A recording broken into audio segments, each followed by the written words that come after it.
ನಿನ್ನೆ ಖರ್ಗೆ ಅವರು press meet ಮಾಡಿಬಿಟ್ಟು ಪ್ರಧಾನಮಂತ್ರಿ ಅಭ್ಯರ್ಥಿ ಯಾರಾಗಬೇಕು ಅಂತಂದ್ರೆ ರಾಹುಲ್ ಗಾಂಧಿ ಆಗಬೇಕು ಅಂತಾರೆ. ಇದೇ ಮಲ್ಲಿಕಾರ್ಜುನ ಖರ್ಗೆ ಅವರನ್ನ ಮಮತಾ ಬ್ಯಾನರ್ಜಿ ಅವರು ಪ್ರಧಾನಮಂತ್ರಿ ಅಭ್ಯರ್ಥಿ ಆಗಲಿ ಅಂತ ಹೇಳುವಾಗ ಒಂದು ಮಾತನ್ನ ರಾಹುಲ್ ಗಾಂಧಿ ಯಾಕಾಗಬಾರ್ದು ಅಂತ ಕೂಡ ಹೇಳಿಲ್ಲ. ಅದು ಬಿಡಿ, ನನಗೆ ಬಹಳ ದುಃಖ ಇರೋದೇನು ಗೊತ್ತಾ, ಯಾರೇ ಕರ್ನಾಟಕದಿಂದ ಆಗ್ತಾರೆ ಅಂತ ಹೇಳುವಾಗ ಅದು ದೇವೇಗೌಡರಾಗ್ಲಿ ಮತ್ತೊಬ್ಬರಾಗಲಿ ಅಥವಾ ನಾಳೆ ಯಡಿಯೂರಪ್ಪನವರು ಪ್ರಧಾನಿ ಆಗ್ತಾರೆ ಅಂತಂದ್ರು ಕೂಡ ನಮ್ಗೆ ಖುಷಿನೇ ಕನ್ನಡಿಗರು ಅಂತೇಳಿ. ಅಟ್ಲೀಸ್ಟ್ ಅವ್ರು ಬಿಡಿ ಸರ್, ಸಿದ್ದರಾಮಯ್ಯ ಹೇಳಿಲ್ಲ, ಡಿ ಕೆ ಶಿವಕುಮಾರ್ ಅವರು ಹೇಳಿಲ್ಲ ಅನ್ನೋದಿದೆಯಲ್ಲ, ಯಾರು ಆಗಲ್ಲ ಅಂತ ಹೇಳಿದ್ರು ಅವರು. ಒಂದ್ ಹೆಜ್ಜೆ ಮುಂದೆ ಹೋಗ್ಬಿಟ್ಟು ಸಿದ್ದರಾಮಯ್ಯ ಕರ್ನಾಟಕದಿಂದ ಯಾರು ಮುಖ್ಯ ಪ್ರಧಾನಮಂತ್ರಿ ಆಗಲ್ಲ ಅಂದ್ರು. ಅದೇ ದರ್ಶನ್ ಅವರು ಉತ್ತರ ಕೊಡ್ಬೇಕು. ಈಗ ನೆಕ್ಸ್ಟ್ ಅವಧಿಗಾದ್ರೂ ಈ ಗಠಬಂಧನ್ ಅಂತ ಮಾಡ್ಕೊಂಡು ಹೋದ್ರೆ you have to come with a face in the name. ಅಲ್ಲ, ನಮ್ಮಲ್ಲಿ ಫೇಸಿಗೆ ಸಮಸ್ಯೆ ಇಲ್ಲ. ಇದಕ್ಕೆ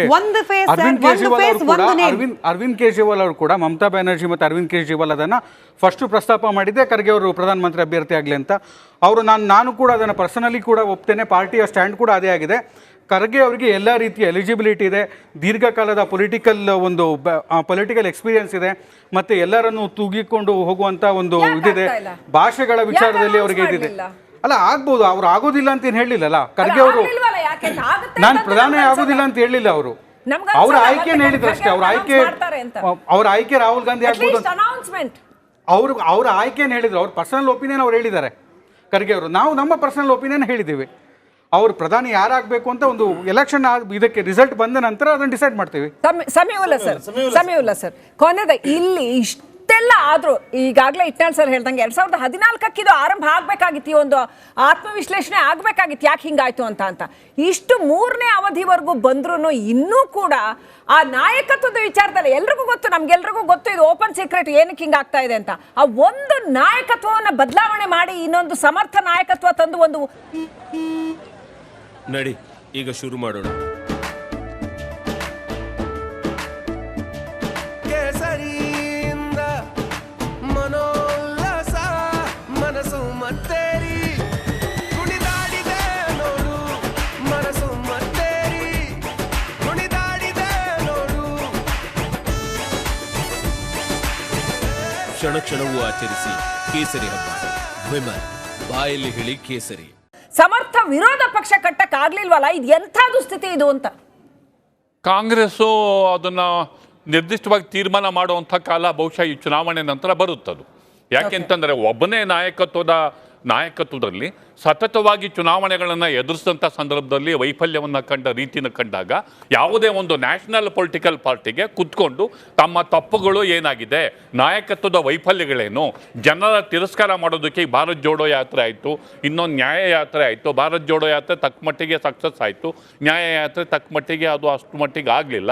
ಇಂಥ ಪರಿಸ್ಥಿತಿನಲ್ಲಿ ನಮ್ಮ ವೈಫಲ್ಯಗಳನ್ನು ಕುರಿತು ಚರ್ಚೆ ಮಾಡಿಕೊಂಡು ಮುಂದೆ ಮಾಡಬೇಕು ಅಂತ ತೀರ್ಮಾನ ಮಾಡಬೇಕಾಗಿತ್ತು. ಇಲ್ಲದೆ ಹೋದರೆ ಆ ಪಾರ್ಟಿ ರಿಲೆವೆನ್ಸ್ ಅನ್ನ ಕಳ್ಕೊಳ್ಳುತ್ತೆ. ನೀವು ಇದಕ್ಕೆ ಬಹುಶಃ ಉತ್ತರ ಕೊಡ್ಬೋದು ಅಂತ ಅನ್ಸುತ್ತೆ. ನಂಗೆ ಕುತೂಹಲ ಏನಂದ್ರೆ, ಆಯ್ತು ಕಳೆದ 15 ವರ್ಷದಿಂದನೂ ಇದೇ ಆಗ್ತಾ ಬಂತು, ಕಾಂಗ್ರೆಸ್ ನ ರಿಪ್ಲೇಸ್ ಮಾಡಕ್ ಆಗ್ಲಿಲ್ಲ. ಯಾಕೆ ಒಬ್ಬ ಮಮತಾ ಬ್ಯಾನರ್ಜಿ ಇರ್ಬೋದು ಅಥವಾ ಒಬ್ಬ ನಿತೀಶ್ ಕುಮಾರ್ ಇರ್ಬೋದು, ಒಬ್ಬ ಆಲ್ಟರ್ನೇಟಿವ್ ಲೀಡರ್ ಆಗಿ ಕಂಪ್ಲೀಟ್ ಆಗಿ ಎಮರ್ಜ್ ಆಗಕ್ ಆಗ್ಲೇ ಇಲ್ವಲ್ಲ? ಯಾಕೆ ಈಗ ಸಮಸ್ಯೆಗಳಿಗೆ ಉತ್ತರ ಅಥವಾ ಪರಿಹಾರ ಕಂಡುಕೊಳ್ಳದೆ ಹೋದ್ರೆ ರಾಜಕೀಯವಾಗಿ ಇರ್ರಿಲೆವೆಂಟ್ ಆಗ್ತಾರೆ. ಮತ್ತು ಅದಾದ ನಂತರ ಆಗುವ ವಿದ್ಯಮಾನಗಳಲ್ಲಿ ಪರಿಸ್ಥಿತಿ ತನ್ನ ಉತ್ತರವನ್ನು ಕಳ್ಕೊತಾರೆ. ರಾಜಕೀಯವಾಗಿ ಅಸ್ತಿತ್ವವನ್ನು ಕಳ್ಕೊಂಡು ಹೊಸ ರೀತಿಯ ಹೊಸ ರೀತಿಯ ರಾಜಕೀಯ ಪ್ರಕ್ರಿಯೆಗಳಿಗೆ ಅದು ಕಾರಣ ಆಗುತ್ತೆ. ಕಾಂಗ್ರೆಸ್ಸು ಬಹುಶಃ ಅಂಥದ್ದೊಂದು ಜಟಿಲ ಪರಿಸ್ಥಿತಿಯನ್ನು ಈ ಚುನಾವಣೆಯ ನಂತರ ಅವರು ಎದುರಿಸಿ ಅದನ್ನು ಸರಿ ಮಾಡ್ಕೋತಾರೋ ಏನೋ ಗೊತ್ತಿಲ್ಲ, ಅವ್ರಿಗೆ ಬಿಟ್ಟಂಥ ವಿಚಾರ. ಅಂಥದ್ದೊಂದು ಪರಿಸ್ಥಿತಿಗೆ ಅವ್ರು ಬರ್ತಾರೆ. ಈ ಕಳೆದ ಚುನಾವಣೆಯಲ್ಲಿ 2019 ಸಮೀವುಲ್ಲಾ ಅವ್ರ ಮಾತನ್ನು ಮುಂದುವರಿಸ್ತಾ 2019 ಫಲಿತಾಂಶದ ನಂತರ ಯೋಗೇಂದ್ರ ಯಾದವ್ ಒಂದು ಮಾತು ಹೇಳಿದ್ರು, ಕಾಂಗ್ರೆಸ್ ತನ್ನ ಅವಸಾನವನ್ನ ಕಂಡ್ರೆ ಬಹಳ ಒಳ್ಳೆಯದು ದೇಶಕ್ಕೆ ಅಂತ. ಯಾಕಂದ್ರೆ ಕಾಂಗ್ರೆಸ್ ಮಸ್ಟ್ ಡೈ ಅಂದ್ರೆ ನೀವು ಬದಲಾವಣೆಗೆ ನೀವು ಒಗ್ಗಿಕೊಳ್ಳದೆ ಹೋದ್ರೆ ನಿಮ್ಮ ಅಂತ್ಯ ಸನ್ನಿಹಿತ ಆಗ್ತದೆ. ಕಾಂಗ್ರೆಸ್ ಬಹುಶಃ ಈ ಚುನಾವಣೆ ನಂತರ ತನ್ನ ಅಂತ್ಯವನ್ನು ನೋಡ್ಬೇಕಾಗುತ್ತೆ ಬದಲಾಗದೆ ಹೋದ್ರೆ. ಆ ಬದಲಾವಣೆಯ ರೀತಿ ಹೇಗೆ ಇರಬೇಕು ಅದನ್ನ ಸಂದರ್ಭ ತೀರ್ಮಾನ ಮಾಡ್ತದೆ. ಆ ಸಂದರ್ಭದ ದನಿಗೆ ಹೋಗದೆ ಹೋದ್ರೆ ಕಾಂಗ್ರೆಸ್ ಇಸ್ ನೋ ಮೋರ್. ಅಂದ್ರೆ ಈ ಎಲೆಕ್ಷನ್ ಸ್ಟಾರ್ಟ್ ಆಗೋಕ್ಕಿಂತ ಮುಂಚೆ, ಈಗ ಫಸ್ಟ್ ಫೇಸ್ ಸ್ಟಾರ್ಟ್ ಆಗೋಕ್ಕಿಂತ ಮುಂಚೆ ನಮ್ಮದಲ್ಲಿ ಸೆಕೆಂಡ್ ಫೇಸಲ್ಲಿ ನಮ್ಮದಾಗಿದ್ದು. ಆ ಟೈಮಲ್ಲಿ ಕರ್ನಾಟಕದಲ್ಲಿ ಒಂದಷ್ಟು ಬೆಳವಣಿಗೆಗಳಾಯಿತು. ಈ ಉತ್ತರ ಕನ್ನಡದಲ್ಲಿ ಹುಬ್ಳಿಲಾದಂಥ ಇನ್ಸಿಡೆಂಟು, ಅದಾದಮೇಲೆ ಬೇರೆ ಬೇರೆ ವಿಚಾರಗಳು. ಇದು ಪ್ಲಸ್ ಪಾಯಿಂಟ್ ಆಗಿತ್ತು ಬಿ ಜೆ ಪಿಗೆ ಅನ್ನೋ ಚರ್ಚೆಗಳು ಅಲ್ಲಿ ಹುಬ್ಳಿಗೆ ಹೋದಾಗ ನಮಗೆ ಗೊತ್ತಾಗ್ತಾ ಇತ್ತು.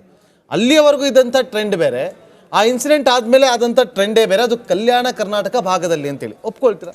ಈ ಬಾಂಬೆ ಕರ್ನಾಟಕ ಎಸ್ಪೆಷಲಿ ಈ ಕಿತ್ತೂರು ಕರ್ನಾಟಕ ಏನಂತೀವಿ ನಾವೀಗ, ಅದು ಬಿ ಜೆ ಪಿಯ ಭದ್ರಕೋಟೆನೆ ಅಂತ ಹೇಳ್ಬೋದು. ಅದರಲ್ಲಿ ಹುಬ್ಬಳ್ಳಿ ಧಾರವಾಡ ಭಾಗ ಅಂತೂ ಅಷ್ಟು ಸಲೀಸಾಗಿ ಸಡಿಲ ಆಗೋದಿಲ್ಲ. ಅದು ಹೀಗಿರುವಾಗ ನೀವು ಮಾತಾಡ್ತಾ ಇರೋದು ನೇಹಾ ಹತ್ಯೆ ಪ್ರಕರಣ, ಆ ಒಂದು ಹಿನ್ನೆಲೆಯಲ್ಲಿ ಈ ಲವ್ ಜಿಹಾದ್ ಚರ್ಚೆ ಮಾಡಿದ್ರು ಬಿ ಜೆ ಪಿಯವರು, ಅದೆಲ್ಲ ಕೂಡ ಬಿ ಜೆ ಪಿ ಮತ ಬ್ಯಾಂಕನ್ನು ಗಟ್ಟಿಗೊಳಿಸ್ತಾ ಇವೇನ, ಆಚೆಗಿನ ಮತವನ್ನು ಈಚೆ ತಗೊಂಡ್ಬರೋದಿಲ್ಲ. ಅಲ್ಲಿವರೆಗೂ ಆ ಒಂದು ಇನ್ಸಿಡೆಂಟ್ಗೂ ಮುಂಚೆ ಇದ್ದಂಥ ಟ್ರೆಂಡೇ ಬೇರೆ. ಮುಂಚೆ ಟ್ರೆಂಡ್ ಸ್ವಲ್ಪ ಸೆಲ್ಫ್ ಡೌಟ್ ಇತ್ತು ಬಿ ಜೆ ಪಿ ಕೇಂದ್ರದಲ್ಲಿ, ಸೆಲ್ಫ್ ಡೌಟ್ ಇತ್ತು. ಆ ಸೆಲ್ಫ್ ಡೌಟ್ ಅಲ್ಲಿಗೆ ಹೋಯ್ತು ಅಷ್ಟೇ. ಆ ಒಂದು ಸಂಶಯ ಏನಿತ್ತಲ್ಲ, ಅದು ಆತ್ಮವಿಶ್ವಾಸ ಕೊರತೆ ಇತ್ತು, ಅದು ಹೋಯ್ತು ಅಲ್ಲಿಗೆ. ಯಾಕಂದರೆ ಅದೊಂದು ಒಂದು ಧಾರ್ಮಿಕ ನ್ಯಾರೇಟಿವ್ ಇದೆಲ್ಲ ಬಿ ಜೆ ಪಿದು, ದ್ಯಾಟ್ ಹ್ಯಾಸ್ ವರ್ಕ್ಡ್ ಔಟ್. ಹೌದಾ ಪ್ರಕಾಶ್ ಅವರೇ? ಯಾಕಂದ್ರೆ ನಿಮ್ಗೆ ಈ ಧಾರ್ಮಿಕ ನರೇಟಿವ್ ಇದೇನು ಸೋಕಾಲ್ಡ್ ಧಾರ್ಮಿಕ ನರೇಟಿವ್ ಅಂತ ಹೇಳ್ತಿದ್ದಾರೆ, ಆ ವಿಧಾನಸಭಾ ಎಲೆಕ್ಷನ್ ಅಲ್ಲಿ ವರ್ಕೌಟ್ ಆಗ್ಲಿಲ್ಲ, ನಿಮ್ಗೆ ನೆಲ ಕಚ್ಚಿದ್ರಿ.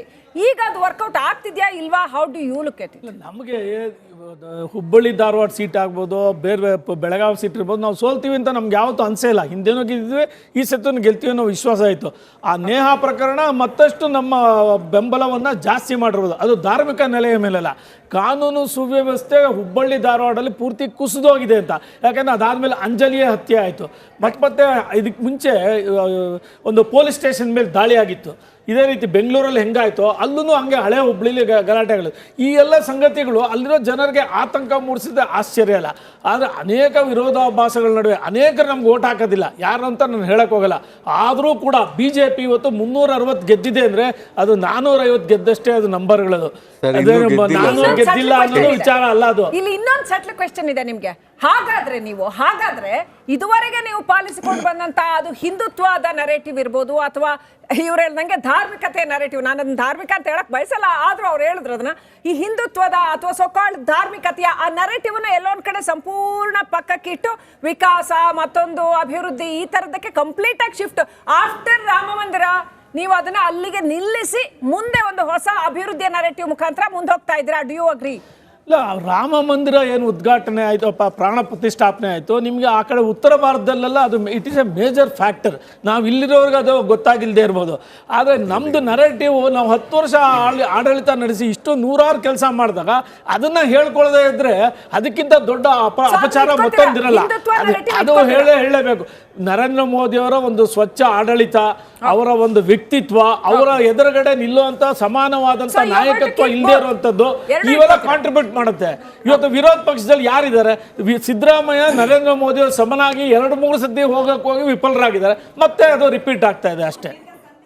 ಸ್ಥಿತಿಲಿ ಇರೋದು ಬಹುಶಃ JDS ಅಂತ ಹೇಳಿ, ಗೆದ್ರು ಅದನ್ನ ಸಮರ್ಥಿಸ್ಕೊಳ್ಳೋದು ಕಷ್ಟ, ಸೋತ್ರು ಅದನ್ನ ಫೇಸ್ ಮಾಡೋದು ಕಷ್ಟ ಅಂತ ಹೇಳಿ. ಚುನಾವಣೆ ಫಲಿತಾಂಶ ಬಂದ ನಂತರದಲ್ಲಿ ಏನು ಅಶ್ವಿನ್ ಅವರೇ, ಯಾವ ಒಂದು ಪರಿಸ್ಥಿತಿನಲ್ಲೂ ನಾವಿಲ್ಲ. ಚೋರ್ರಿದ್ದಾರೆ ಕರ್ನಾಟಕದಲ್ಲಿ, ಚೋರ್ಗೊಂದು ಕಾಲ ನಡೀತಿದೆ, ಬರ್ತೀವಿ, ಒಂದ್ ಕಾಲ ಬರುತ್ತೆ. ಎಲ್ರಿಗೂ ನಿಮ್ಗೆ ಗೊತ್ತಿದೆಯಲ್ಲ, ಚುನಾವಣೆ ಅಂದಾಗ ಸೋಲು ಗೆಲುವು ಇವೆಲ್ಲ ಇರುತ್ತೆ. ಚೋರ್ರಿಗೆ ಇರ್ತಾರೆ. ಈಗ ಕಾಂಗ್ರೆಸ್ನವರು ಹಣದಲ್ಲಿ ಗೆದ್ದು ಬಂದಿದ್ದಾರೆ. ಮತ್ತೆ ಇನ್ನೊಂದು ಎಲ್ಲರೂ ವಿಶ್ಲೇಷಿಸ್ತಾ ಇದ್ರು, ನಾಯಕತ್ವ ಕಾಂಗ್ರೆಸ್ಗಿಲ್ಲ ಅಂತಾನೆ ಹೇಳ್ಬೋದು. ಯಾಕೆಂದ್ರೆ ಆಡಳಿತ ಅಲೆ ವಿರೋಧಿ ಇದ್ದಾಗ ನಾಯಕತ್ವ ಉಟ್ಕೊಳ್ಳುತ್ತೆ. ಉದಾಹರಣೆ ತೆಲಂಗಾಣದಲ್ಲಾದಂಥ ಇದಿರ್ಬೋದು, UPA ಸರ್ಕಾರದಲ್ಲಾದಂಥ 10 ವರ್ಷದಲ್ಲಿ ಮಾನ್ಯ ನಮ್ಮ ಮನಮೋಹನ್ ಸಿಂಗ್ ಅವ್ರನ್ನ ಇಷ್ಟಪಡ್ತಿದ್ರು, ಆದರೆ UPA ಸರ್ಕಾರನ ತಗೊಳ್ತಿದ್ರು. ಹಾಗೆ ಕರ್ನಾಟಕದಲ್ಲಿ ನಮ್ಗೆ ಏನಿಲ್ಲ, ನಾನು ಹೇಳಿದ್ನಲ್ಲ, ಕಾಂಗ್ರೆಸ್ ಅವ್ರು ಏನೋ ಒಂದು ಬಣ್ಣ ಕಟ್ಕೊಂಡು ಓಡಾಡ್ತಿದ್ದಾರೆ. ಓಡಾಡ್ಲಿ, ಎಷ್ಟು ದಿನ ನಡೆಯುತ್ತೆ ಈಗ ಗೊತ್ತಾಗತ್ತೆ. ಈಗ ನಾನು ಆರಂಭದಲ್ಲಿ ಹೇಳಿದೆ